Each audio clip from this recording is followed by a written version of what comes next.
Bitcoin price is $63,500. And yesterday when the news broke that, the peace deal is being signed, which I should definitely add, it's definitely not going to get signed. It's going to be the biggest waste of time ever and tempt you out of some life-changing positions from my perspective. But this weekend, it has created a scenario which kind of potentially could squeeze us all the way up to $64,500. But the thing is that the maths of MicroStrategy is just ridiculous. There is some serious concern at the moment that STRC, again, failed to hold its peg at $100 and is back below $100. And these are the exact same warning signs that we saw before the FTX crisis. Luna couldn't hold its peg. STRC can't hold its peg. That pushes up the yield that is getting paid per share. But the problem is no one understands how MicroStrategy is funding this. They're funding it from DeFi, that's the thing. Bro, what are you talking about, man? So when you put money on the exchange and you go to that DeFi section and it says, would you like to get 8% extra on your money per year? And you click, yeah, I'd love 8% more money per year. The problem is that since yields and volume has dropped in our industry,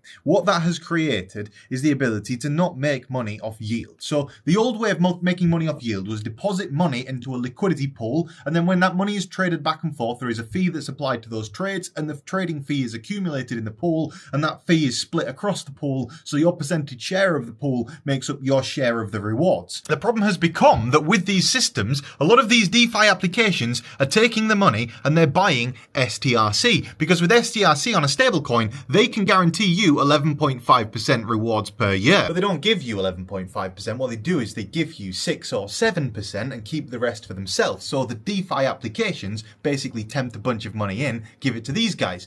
The problem is, if suddenly everyone was to pull all of their money out of DeFi, STRC goes pop. So what I'd like you all to do is pull all of your money out of DeFi now. Don't use DeFi. At least don't just stop using DeFi, because in general it's a really bad practice, and it has cost me millions of dollars over the years from using applications that as soon as there is a problem, it's the problem of the DeFi problem rather than it's a problem on the exchange, and the exchange doesn't want to pay the money back. Have you ever thought to ask where that money is that you're putting in DeFi and how they're generating the yield? Something else that I see as a problem in the market at the moment is Hyperliquid. Everyone talks about Hyperliquid being this big, amazing, decentralized giant. I would say it is a big, amazing, decentralized giant that represents a giant security flaw in our industry, because they use cross-chain swaps. They use DeFi. They are the thing